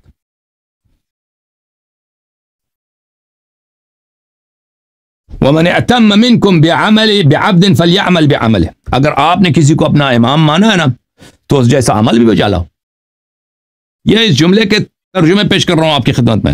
امام علیہ السلام نے اپنے شیعوں سے کیا فرمایا کہ تم نے اگر کسی کو اپنا امام مان لیا تو اس امام جیسا عمل بھی بجا لاؤ. انتم شیعۃ اللہ وانتم انصار اللہ. تم صرف ہمارے شیعہ نہیں، تم اللہ کے شیعہ ہو، تم اللہ کے پارٹی ہو، تم اللہ کے دین کے ناصر ہو. وانتم السابقون الاولون والسابقون الاخرون والسابقون فی الدنیا والسابقون فی الآخرہ. آپ سابقین اولین، آپ شیعہ ہو. آپ سابقون آخرون، آپ ہیں. پہلی امت میں بھی سابقین جو تھے وہ شیعہ تھے، آخرین میں بھی سابقون اولون شیعہ ہیں. والسابقون فی الآخرہ الی الجنہ، اور سب لوگوں سے پہلے ہمارے شیعہ جنت میں جائیں گے. قد ضمننا لکم الجنہ بضمان اللہ عز وجل وضمان رسول اللہ صلی اللہ علیہ وآلہ وسلم. ہم نے آپ کے لیے جنت کی گارنٹی دی ہے شیعوں. یہ جنت کی جو گارنٹی ہم آپ کو دے رہے ہیں اللہ کی جانب سے، رسول صلی اللہ علیہ وسلم کی جانب سے آپ کو گارنٹی دے رہے ہیں. واللہ ما علی درجۃ الجنۃ اکثر ارواح منکم فتنافسوا فی فضائل الدرجات. بلیے جنت کے جو مقامات ہیں وہ مختلف ہیں، جتنے آپ کی تعداد ہے اتنی ہی کیا ہیں جنت کی درجات ہیں. تو جنت کے درجات میں اب ایک دوسرے سے سبقت کرو، ایک دوسرے پہ پیشی لے لو. انتم الطیبون ونساؤکم الطیبات. آپ میرے شیعہ، آپ طیب ہیں، آپ پاک ہیں، اور آپ کی عورتیں پاک ہیں. کل مؤمنۃ حوراء عینا. ہر مؤمنہ جو ہے جنتی خاتون ہے. عینا اس عورت کو بولتے ہیں جس کی آنکھیں بہت خوبصورت، بہت بڑی بڑی ہیں. وہ جنت ہر شیعہ عورت حوراء عینا ہے، جنتی ہے، اور خوبصورت، جس کی آنکھیں جو ہیں بہت خوبصورت ہیں، بہت بڑی آنکھیں ہیں. وَكُلُّ مُؤْمِنٍ صدیق. ہر مؤمن صدیق ہے. وَلَقَدْ قَالَ أَمِيرُ الْمُؤْمِنِينَ عَلَيْهِ السَّلَامُ لِقَنبَرَ يَا قَنبَرَ أَبْشِرْ وَبَشِّرْ وَاسْتَبْشِرْ. امیر المؤمنین علیہ السلام نے اپنے خادم قنبر سے فرمایا، قنبر تجھے خوشخبری ہو اور تو خوش بن جا، اور دوسروں کو بھی یہ خوشخبری دے دو. فواللہ لقد مات رسول اللہ صلی اللہ علیہ وآلہ وہو علی امتی ساخط الا الشیعہ. اللہ تعالیٰ کی قسم، رسول اللہ صلی اللہ علیہ وآلہ وسلم اپنی امت سے جب ان کی وفات ہوئی، سب پوری امت پہ وہ ناراض تھے، صرف شیعوں سے وہ راضی تھے. رسول اللہ صلی اللہ علیہ وسلم الا وان لكل شيء عزا وعز الاسلام الشیعہ. امیر المؤمنین علیہ السلام نے فرمایا کہ اے میرے شیعو، جان لو ہر چیز کی ایک عزت ہوتی ہے، ہر چیز کی ایک چیز ہے جو اس کی سبب عزت ہے، سبب خوبصورتی ہے. ٹھیک ہے نا. اب پورا پاکستان ہے، سب پاکستان خوبصورت تو نہیں ہے نا. کچھ علاقے ہیں جس میں پاکستانی فخر کرتے ہیں کہ ہمارا ملک میں خوبصورتی ہے. ٹھیک ہے نا. ہر چیز کی ایک عزت ہے. وعز الاسلام الشیعہ، اسلام کی عزت شیعہ ہیں. الا وان لكل شيء دعامه ودعامه الاسلام الشیعہ. ہر چیز کا ایک ستون ہے، اسلام کا ستون شیعہ ہے. الا وان لكل شيء ذروه وذروه الاسلام الشیعہ. ہر چیز کا ایک نقطہ اوج ہے، ہر چیز کا ایک پینیکل ہے، ہر چیز کا ایک عروج ہے. اسلام کا جو نقطہ اوج ہے، اسلام کا جو عروج، اسلام کا جو تاج سر ہے، وہ کیا ہے؟ شیعہ ہے. الا وان لكل شيء شرفا وشرف الاسلام الشیعہ. اے میرے شیعہ، جان لو کہ ہر چیز کی ایک شرف ہوتی ہے، اسلام کی شرافت ہاں کیا ہے؟ شیعہ. الا وان لكل شيء سيدا وسيد المجالس مجالس الشيعة. ہر چیز کا ایک سید ہوتا ہے، سردار ہوتا ہے. مجالس کا سردار، مجالس کا سید شیعوں کا مجلس ہے. الا وان لكل شيء اماما وامام الارض تسكنها الشيعة. ہر چیز کا امام ہوتا ہے. زمین میں سب سے شریف والا جگہ وہی ہے جہاں پہ شیعہ رہتا ہے. زمین مختلف بقاع کے درمیان، امکنہ کے درمیان جب قیاس کیا جاتا ہے تو اس میں زمین کا امام کیا ہے ٹکڑوں میں؟ زمین میں سب سے اشرف کون سا ہے؟ وہی جو جس میں شیعہ رہتے ہیں. اچھا میرے محترم ناظرین، یہ اس طرح کی روایت تو بے نہایت ہیں شیعوں کی فضیلت میں کہ ائمہ علیہ السلام اپنے شیعوں سے محبت کرتے ہیں، اللہ تعالیٰ شیعوں سے محبت کرتے ہیں. ٹھیک ہے نا؟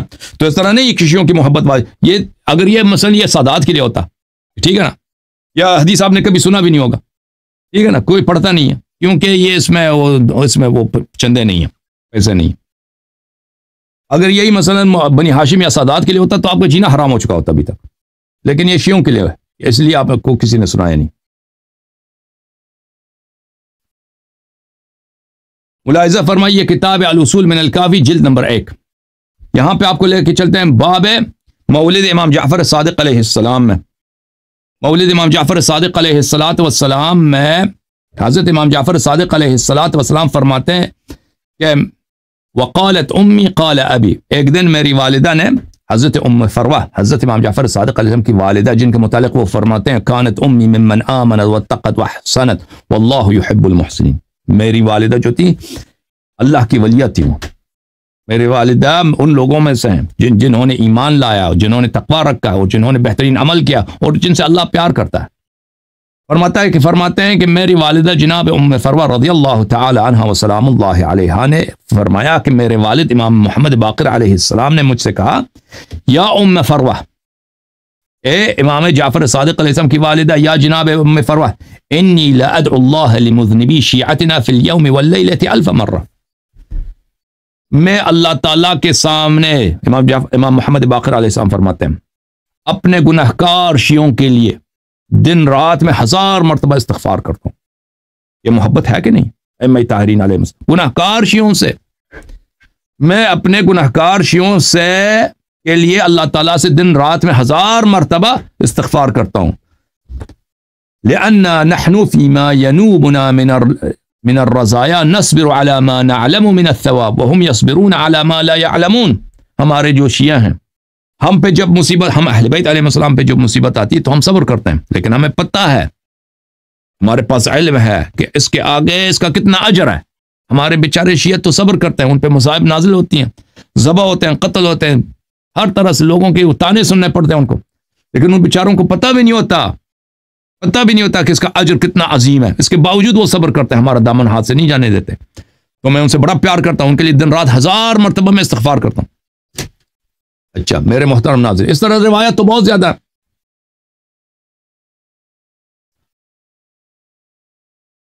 واپس چلتے ہیں میرے محترم ناظرین کتاب مولوی تاج حیدری صاحب کی طرف. یہ تاج حیدری صاحب کی کتاب ہے، ملاحظہ فرمائیے. پھر وہ ایک دوسرے آیت سے استدلال کرنے کی کوشش کرتے ہیں. استدلال ان کا یہ ہے وَمَا كَانَ لَكُمْ أَن تُؤْذُوا رَسُولَ اللَّهِ صلی اللہ علیہ وسلم وَلَا أَن تَنْكِحُوا أَزْوَاجَهُ مِن بَعْدِهِ أَبَدًا. تمہارے لیے بات جائز نہیں ہے کہ تم رسول صلی اللہ علیہ وسلم کو اذیت دو، اور نہ یہ جائز ہے کہ تم ان کے بعد ان کی بیویوں سے نکاح کرو. یہ آیت کا ترجمہ ہے، ترجمہ صحیح کیا اس نے. کہ جائے کہ نبی صلی اللہ علیہ وسلم کی بیٹیاں جو حضور کا خون ہے، چونکہ نبی صلی اللہ علیہ وسلم کی بیویوں کی نسبت رسول خدا صلی اللہ علیہ وسلم کی طرف ہے، لہٰذا ان کے بعد یہ کیا ہو گیا بھائی، لہٰذا ان کے بعد کیا ہو گیا بھائی، ہاں لہٰذا یہ ہے، اسی صفحے میں ہے، وہ نیچے گیا ہے بھائی، نیچے چلتے ہیں، اس کی بالکل آخری لائن جو ہے نا، ایک منٹ،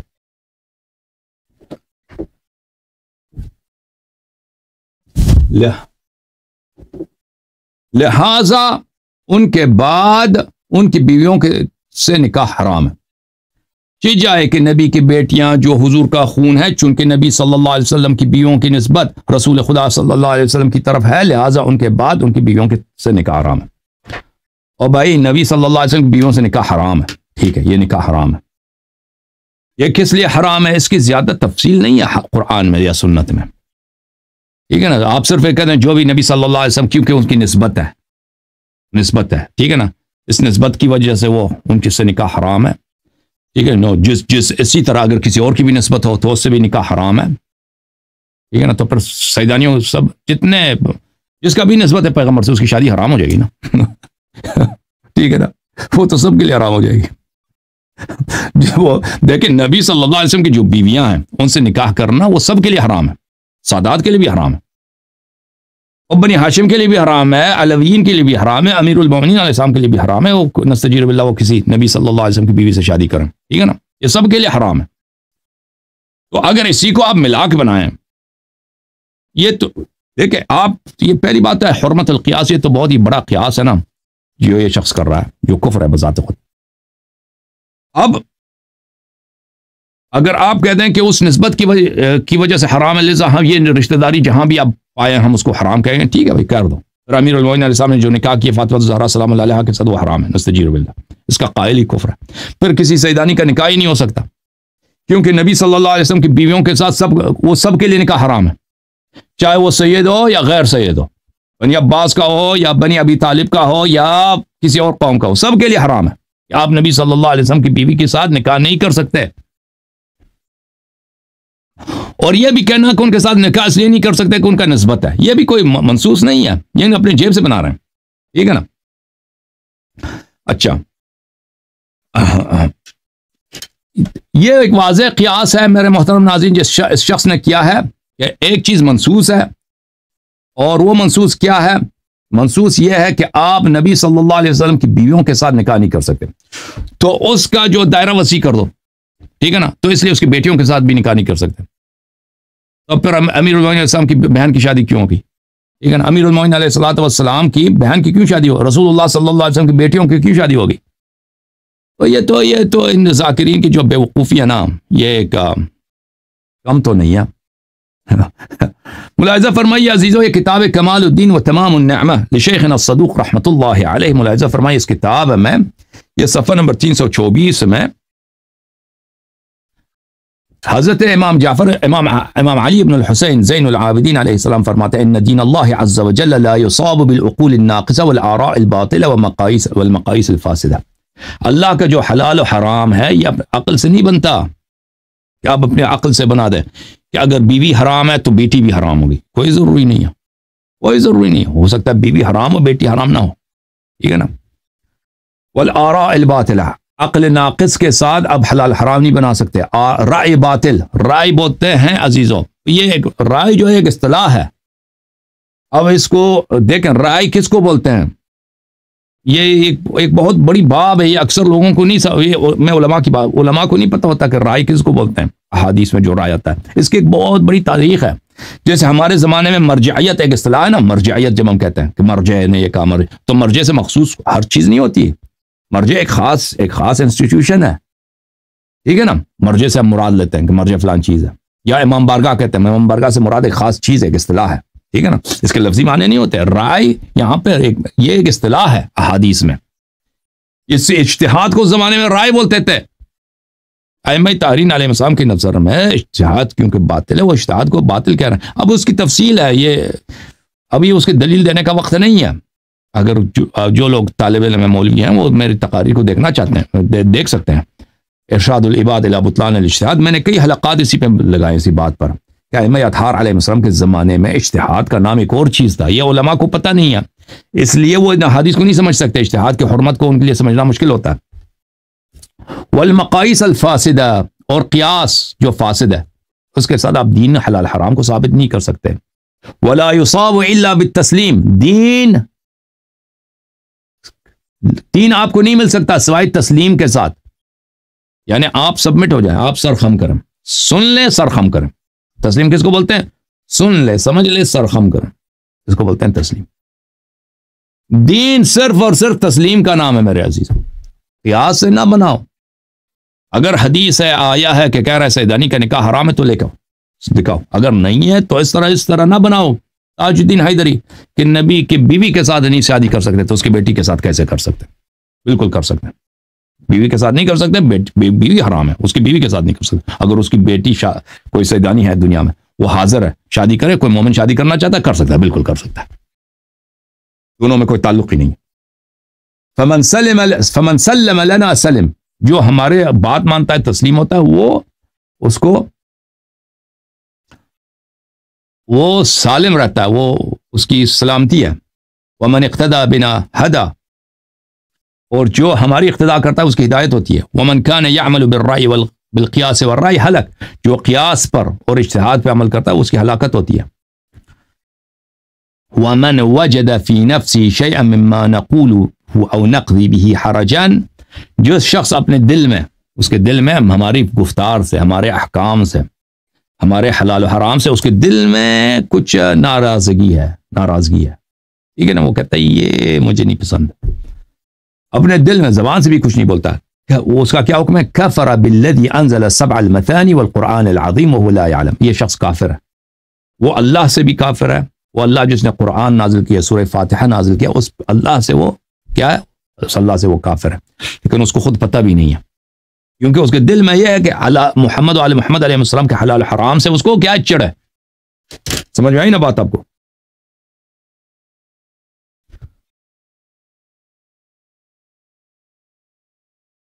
اچھا، جب یہ پتہ چلا میرے محترم ناظرین، ایک اور آیت کو بھی پکڑ لیتے ہیں۔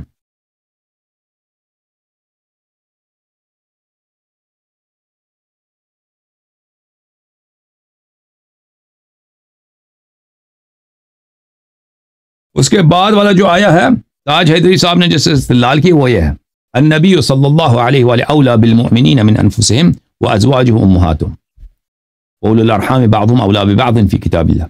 نبی پاک صلی اللہ علیہ وآلہ مسلمانوں پر خود ان کی جانوں سے زیادہ مستحق حق رکھتے ہیں، اور پیغمبر صلی اللہ علیہ وسلم کی بیویاں ان کی مائیں ہیں، اور پیغمبر کے رشتہ دار کتاب اللہ کی روح سے تمام مسلمانوں اور مہاجروں سے بڑھ کر بعض کے حقدار ہیں۔ یہ بھی ترجمہ آخری اس کا وَأُولُو الْأَرْحَامِ بَعْضُهُمْ أَوْلَىٰ بِبَعْضٍ فِي کتاب اللہ، اس کا ترجمہ اس نے غلط کیا ہے۔ یہ اس سے مراد ائمہ اطہار علیہم السلام ہے، اولو الارحام سے، کیونکہ دیکھیں امام حسن علیہ السلام کی اولاد بھی نبی زادہ ہیں، امام حسین علیہ السلام کی اولاد بھی نبی زادہ، ٹھیک ہے نا، لیکن سب کو امامت تو نہیں ملی ہے۔ امام حسین علیہ السلام کی اولاد میں بھی صرف 9 کو ملی ہے، دوسروں کو نہیں ملی ہے۔ وَأُولُو الْأَرْحَامِ بَعْضُهُمْ أَوْلَىٰ بِبَعْضٍ فِي کتاب اللہ، کہ رشتہ دار سب ایک جیسے نہیں ہوتے، بعض اصحاب رحم ہیں جو دوسروں سے زیادہ اولا ہیں، وہ جو دوسروں سے زیادہ اولا ہیں، دوسرے رشتہ داروں سے اولا ہیں، وہ کون ہے؟ وہ ائمہ طاہرین علیہ السلام ہیں۔ چلیں وہ الگ بات ہے، لیکن وہ اس حرمت نکاح پہ اس سے استدلال نہیں کر رہا، اس فقرے سے۔ وہ کس فقرے سے استدلال کر رہا ہے؟ اس فقرے سے، النبی اولا بالمؤمنین من انفسهم وازواجہ امہاتہم، اس سے استدلال کر، وازواجہ امہاتہم سے یہ استدلال کر رہا ہے حرمت نکاح پر۔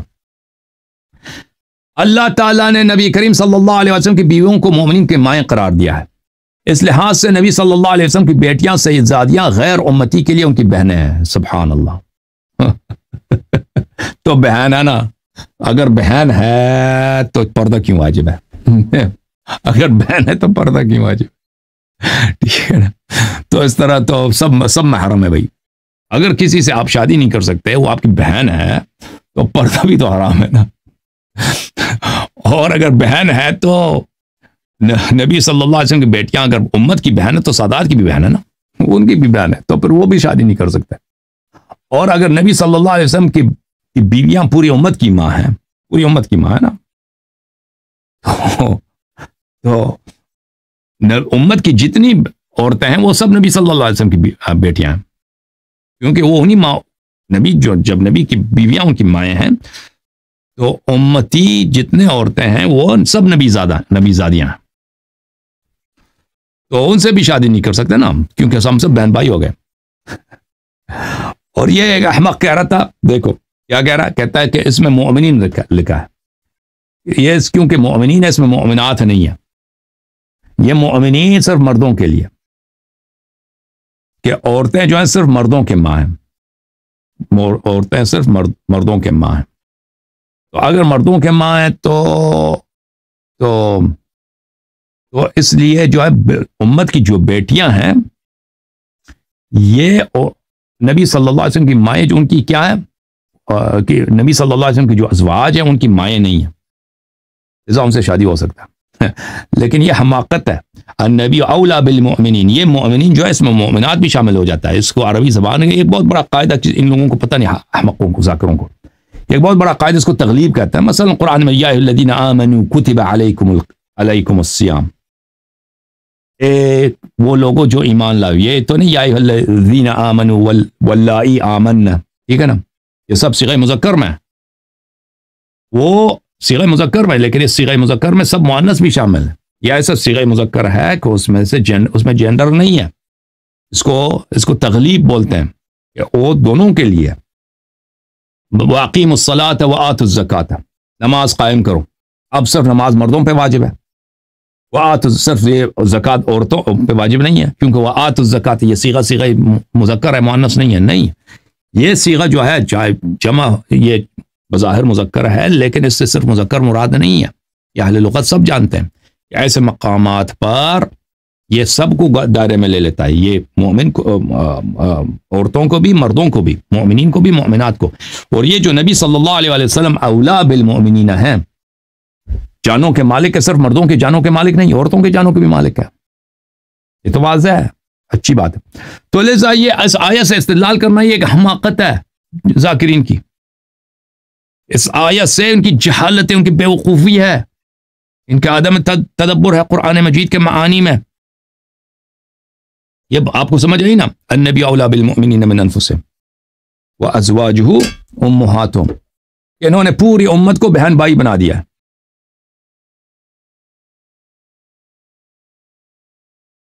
اچھا، ایک اور آیت پڑھتے ہیں، پھر اس کے بعد جو ہے نا انشاءاللہ تبارک و تعالی آپ کے کالز لیں گے.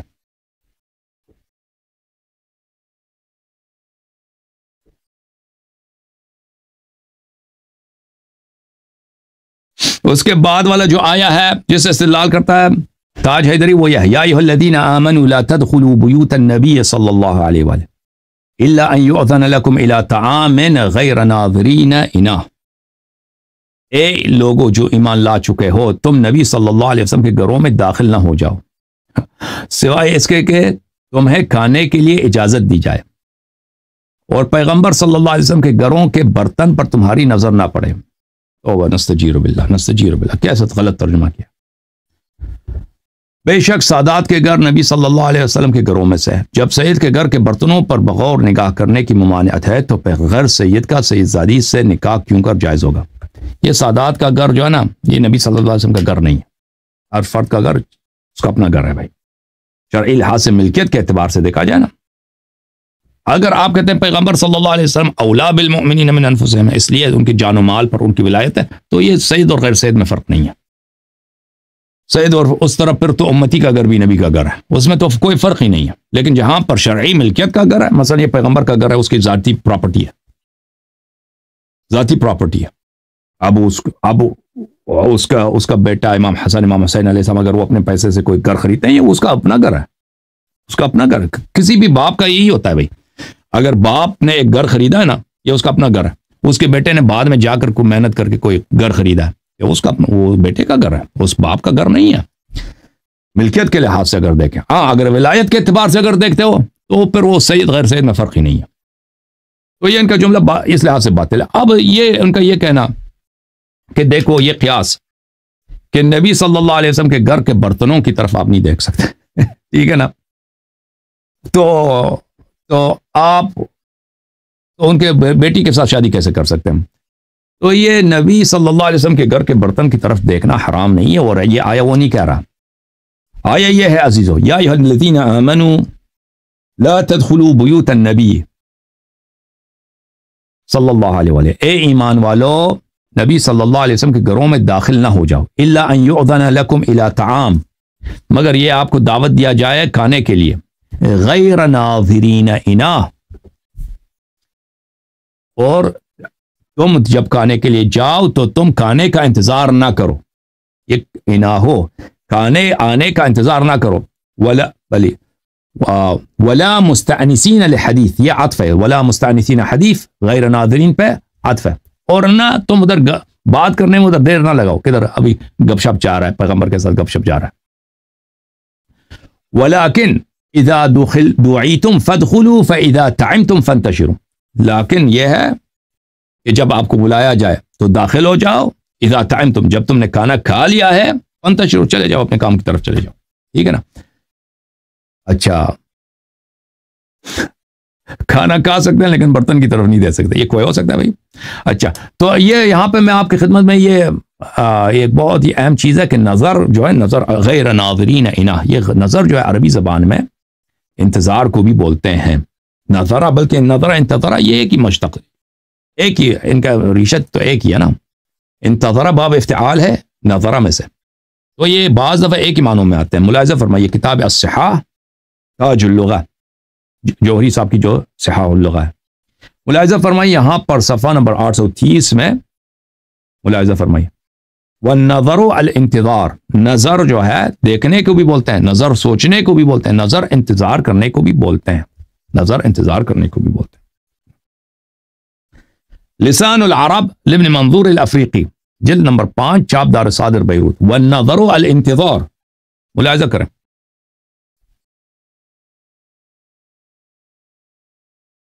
نظر کس کو بولتے ہیں؟ انتظار کو بولتے ہیں۔ یقال نظرت فلانا وانتظرته بمعنى واحد، نظرت فلانا وانتظرته، میں نے فلانے کا انتظار کیا، میں نے فلانے کے لیے نظر کیا، عربی زبان میں کہتے ہیں نظر کیا، یہ ایک ہی معنوں میں، انتظار کے معنوں میں۔ وقال الفراء تقول العرب انذرنی ای انتظرنی، فراء نے بولا کہ عرب کہتے ہیں کہ انذرنی یعنی انتظرنی، میرے لیے انتظار کرو۔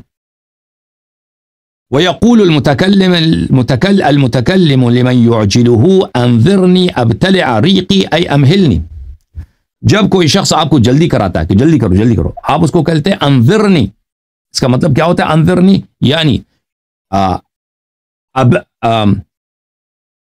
ابتلع ريقي، مجھے انتظار کرو، مہلت دے دو تاکہ میں اپنے تھوک کو نگل لوں، تھوک کو نگل، یہ اصطلاح ہے، تھوک نگلنے کا مہلت دے دو، اس کا کہتے ہیں انظر، یعنی انتظار کرو۔ یہ مفردات قرآن راغب اصبہانی کا، چاپ دار القلم، یہاں پر والنظر الانتظار، نظر کس کو بولتے ہیں؟ انتظار کو بولتے ہیں۔ وقال الى طعام غیر ناظرین انہ ای منتظرین، جب آپ کو کھانے کے لیے بلایا جائے تو برتن کا انتظار نہ کرو، نہ کہ برتن کی طرف دیکھنا حرام ہے۔ ذاکر نے کیا ترجمہ کیا؟ برتن کی طرف دیکھ نہیں سکتے تو اس کی بیٹی کے ساتھ کیسے شادی کر سکتے ہیں؟ برتن کی طرف دیکھنا حرام نہیں ہے، بیوقوف۔ اچھا اب جب یہ پتہ چلا تو آتے ہیں آیا کی طرف، آئے وافل ہدایت، دیکھو کیا فرما رہا ہے سورہ مبارکہ احزاب میں، آیہ نمبر 53، نبی صلی اللہ علیہ وسلم کے گھروں میں داخل نہ ہو جاؤ بغیر اجازت کے، مگر یہ کہ آپ کو بلایا جائے کھانے کے لیے، کھانے کے لیے جب بلایا جائے تو کھانے کا انتظار، جلدی ادھر نہ پہنچ جاؤ، 1-2 گھنٹے پہلے کھانے کا انتظار ہو رہا ہے، یہ صحابہ آ گئے، کھانے کا انتظار ہو رہا ہے۔ ولیکن اذا دعیتم فادخلوا فاذا طعمتم فانتشروا، جب آپ کو بلایا جائے تو داخل ہو جاؤ اور جب کھانا کھاؤ تو نکل جاؤ۔ اب کوئی کھانا کھاتا ہے نبی صلی اللہ علیہ وسلم کے گھر میں، اس کے برتن کی طرف نہیں دیکھ سکتا؟ بالکل دیکھ سکتا ہے بھائی، غیر ناظرین اناہ یعنی کھانے کے برتن کا انتظار نہ کرو، اس کا مطلب یعنی کھانے کے برتن کی طرف دیکھنا حرام ہے، سمجھ میں آئی نا بات آپ کو؟ اور پھر یہ کہنا کہ سادات کے گھر کے برتن کی طرف نہیں دیکھ سکتے، یہ بھی حرام ہے، یہ ہے بھائی کفر کے نہیں ہے، دین میں اپنے سے بناتے جاؤ، فیبریکیٹ کرو، فیکٹری ہے نا ذاکرین کا، یہ ہے جو حماقت ان کی یا نہیں ہے۔ یہ کتاب التبیان فی تفسیر القرآن، تالیف شیخ الطائفہ محمد بن الحسن الطوسی رحمۃ اللہ علیہ، جلد نمبر 8، المجلد الثامن۔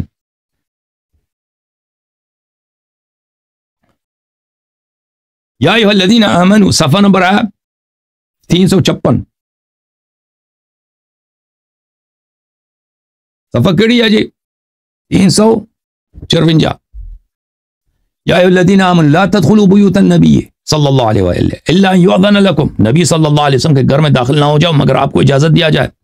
نہاہم عن دخول دور النبی بغیر اذن، نبی صلی اللہ علیہ وسلم کے گھر میں داخل ہونے سے منع فرمائے مگر اجازت ملے۔ الی طعام غیر ناظرین اناہ ای بلوغ، کہ کھانے کے آنے کا انتظار نہ کرو بلوغ انا یعنی کھانے کے برتن کے آنے کا انتظار نہ کرو. اگلے صفحے میں بولتے ہیں والمعنی غیر منتظرین بلوغ الطعام. معنی یہ ہے آیت کا معنی یہ ہے کہ کھانے کے آنے کا انتظار, ادھر جلدی سے جا کے بیٹھا ہے نبی صلی اللہ علیہ وسلم نے کھانے پہ بلایا نا, صحابہ جلدی سے آ گئے, 3 گھنٹے پہلے آ گئے, کھانے کے انتظار ہو رہا ہے. یہ کھانے کا انتظار میں جلدی نہ آیا کرو, ادھر بیٹھ کے انتظار کر رہے ہیں کھانے کا. مجمع البیان فی تفسیر القرآن تالیف الطبرسی رحمۃ اللہ علیہ, جلد نمبر 8, چاپ دار المرتضی. ملاحظہ فرمائیے اسی آیت کے ذیل میں صفحہ نمبر 134 غیر ناظرین انا ای غیر منتظرین ادراک الطعام فیطول مقامکم فی منزلہ.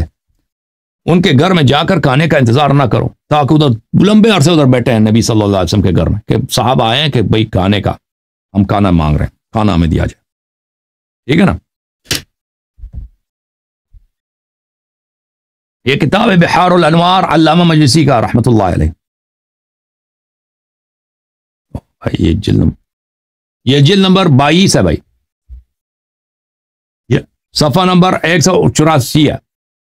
یا ایھا الذین آمنوا لا تدخلوا نہاہم سبحانہ عن دخول دار النبی صلی اللہ علیہ وآلہ بغیر اذن. اللہ تعالیٰ نے صحابہ کو منع کیا کہ پیغمبر صلی اللہ علیہ وسلم کے گھر میں بغیر اجازت کے داخل نہیں ہو سکتے, یعنی الا یدعوکم الی طعام, مگر یہ کہ پیغمبر صلی اللہ علیہ وسلم آپ کو کھانے کے لیے بلا دیں.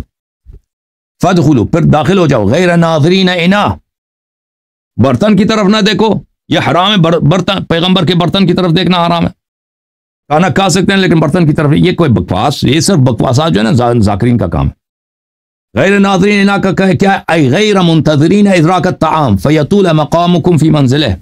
ادھر جا کے انتظار نہ کرو کھانے کا.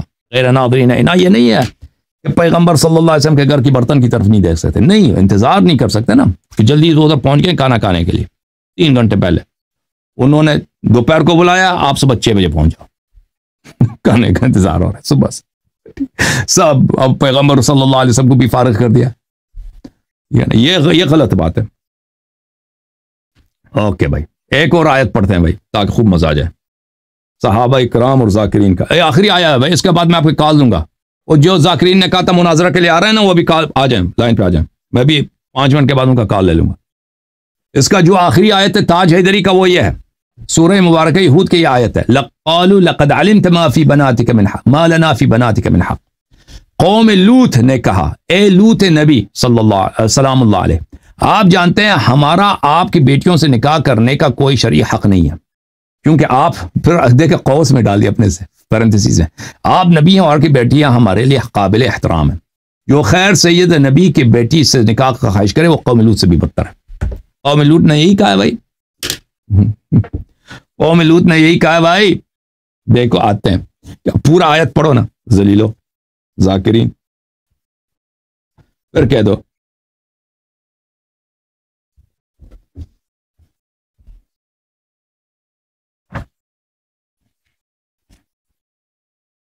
اور جس کو قرآن نہیں پڑھنا تھا وہ بھی آ گیا. میں قرآن کا ٹیسٹ لوں گا. زرق ادھر آئے ہو نا, پہلے ایک صفحہ قرآن پڑھنا ہوگا تجھے, اور اب نہیں کہنا 10ویں مرحلے پر ہے. قرآن کھول لو. قرآن تو کہتا ہے میں سورہ فاتحہ سناؤں گا. تیری شکل دیکھ کے ہمیں الٹی ہے, کیوں ادھر آئے ہو تجھے؟ تیرا شکل دیکھ کے, ہم نے غالی کی شکل کے دیکھ کے ہمیں الٹی آتی ہے.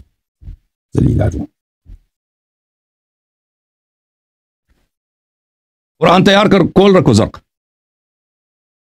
ملاحظہ فرماؤ, بسم اللہ الرحمن الرحیم.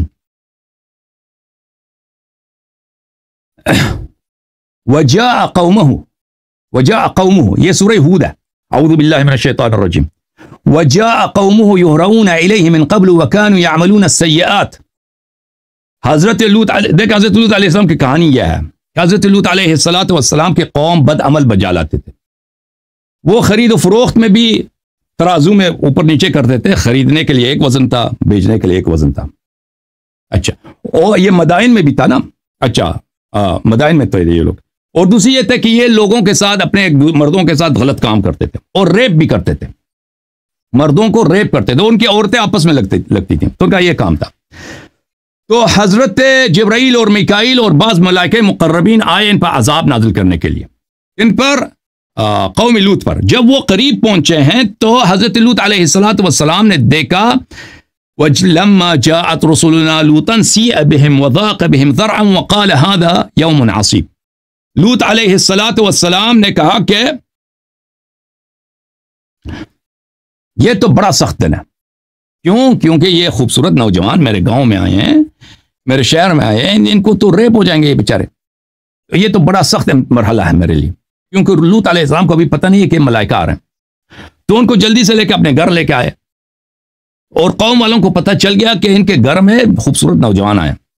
وَجَاءَ قَوْمُهُ يُهْرَعُونَ إِلَيْهِ، قوم جلدی جلدی دوڑتے ہوئے آ گئے، سرعت کے ساتھ آ گئے۔ وَمِن قَبْلُ كَانُوا يَعْمَلُونَ السَّيِّئَاتِ، اس سے پہلے وہ آپس میں کر رہے تھے، اس سے پہلے اس کے قوم کیا کر رہے تھے؟ آپس میں لواط کرتے تھے ایک دوسرے کے ساتھ، ریپ کرتے تھے ایک دوسرے کو۔ انہوں نے سنا کہ خوبصورت نوجوان تو اس کے گھر میں ہے، اس نبی کے گھر میں، جب سب ادھر پہنچ گئے۔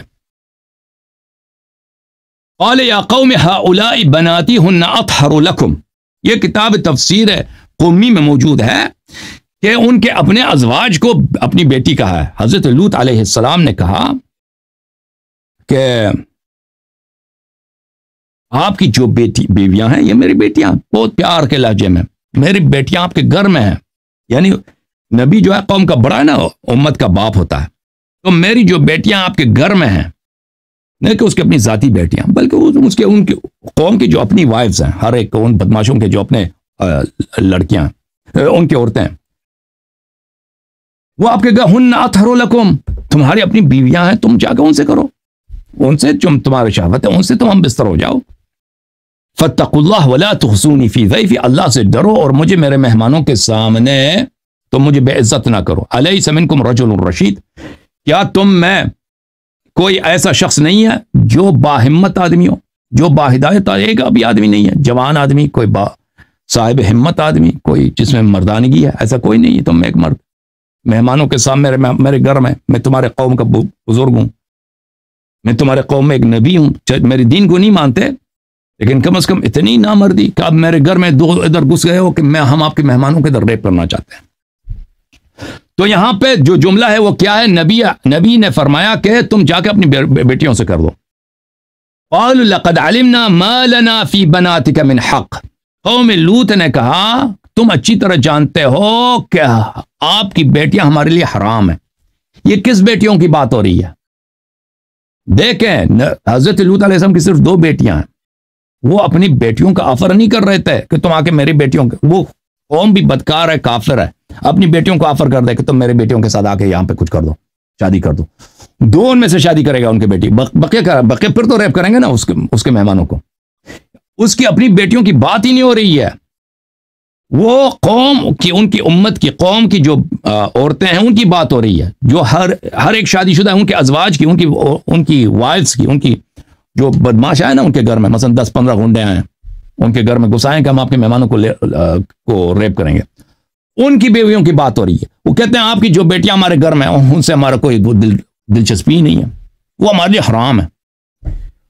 یہ مذاق اڑا رہے ہیں کہ اس کے نبی کے کہ آپ کی شریعت میں یہ ہمارے لیے حرام ہے، حالانکہ نبی لوط علیہ السلام کی شریعت میں وہ اپنی بیویوں کے ساتھ اگر نکاح کر لیں، ہم بستر ہو جائے، حرام نہیں ہے۔ سمجھ میں آ رہی نا بات آپ کو؟ یہ حرام بلکہ یہ جائز ہے۔ یہ کہہ رہے ہیں کہ حرام ہے تو کس بات کو حرام کہہ رہے ہیں؟ اس بات کو حرام کہہ رہے ہیں کہ اس بات کو کہ اس کی شریعت کا مذاق اڑا رہے ہیں کہ اب عورتوں کے ساتھ ہمارا تو جماع ہی حرام ہے، عورتوں کے ساتھ ہم کاپیولیشن کر دیں، سیکس کر دیں، یہ تو حرام ہے بھائی، ہم صرف مردوں کے ساتھ ہمارے لیے جائز ہے۔ ٹھیک ہے نا؟ آپ سمجھ آ رہی نا بات آپ کو کہ یہ مذاق اڑا رہے ہیں، یہ شریعت کا، دین کا، نبی کا، یہ نبی بوڑھا جو ہے اس کے گھر میں آئے، ابھی اس کے مہمانوں کا ریپ کریں گے، مزہ آئے گا، اس کا اس طرح مذاق اڑا رہے ہیں۔ تو بہرحال یہ جو بنات کی بات ہو رہی ہے، یہ نبی کی بنات کی بات نہیں ہو رہی ہے، بلکہ قوم کی بنات کی بات ہو رہی ہے۔ اگر کوئی کہہ دے کہ نہیں نبی کی بنات کی بات ہو رہی ہے تو پھر یہ تو کفار کا جملہ ہے نا۔ نبی کی جو بات ہے وہ تو یہی ہؤلاء بناتہن اطہر لکم، لوط علیہ السلام کہتے ہیں میری بیٹیوں کے ساتھ تم شادی کرو۔ اگر تم کہتے ہو کہ نہیں ہم نہیں مانتے، بنات سے مراد کیا ہے؟ بنات سے مراد خود لوط علیہ السلام کی بیٹیاں، ٹھیک ہے ہم چل سلم کہتے ہیں مان لیتے ہیں۔ پہلی بات ہے کہ حدیث کے خلاف ہے، تفسیر قومی میں اس کی حدیث موجود ہے، اس سے مراد ان کی اپنی ازواج ہیں، لیکن ہم مان لیتے ہیں، چلیں آپ مشاجرے کے طور پر سلمنا۔ تو پھر تو یہ تو نبی نے جب کہہ دیا کہ میری بیٹیوں سے شادی کرو تو پھر یہ تو ثابت ہو جاتا کہ نبی کی بیٹیوں کے ساتھ شادی کرنا جائز ہے. اور وہ جو لواط کرنا چاہتے ہیں وہ کہتے ہیں ہمیں بیٹیاں نہیں چاہیے، ہم لواط کرنا چاہتے ہیں. وہ تو ان کا جملہ ہے ما لنا فی بناتک من حق، ما لنا فی بناتک وانک لا تعلم ما نريد. تم چاہتے ہو، تمہیں پتہ ہے کہ ہم کیا چاہتے ہیں، ہم لواط چاہتے ہیں، ہمیں عورتوں کے ساتھ کوئی دلچسپی ہے نہیں. تو اس کے ساتھ کیا ہوا؟ اس کے بعد حضرت جبرائیل علیہ السلام نے اپنے پر سے مار دے ان سب کو، پاگل وہ آنکھیں ان کی اندھے ہو گئے، نابینا ہو گئے وہ سب.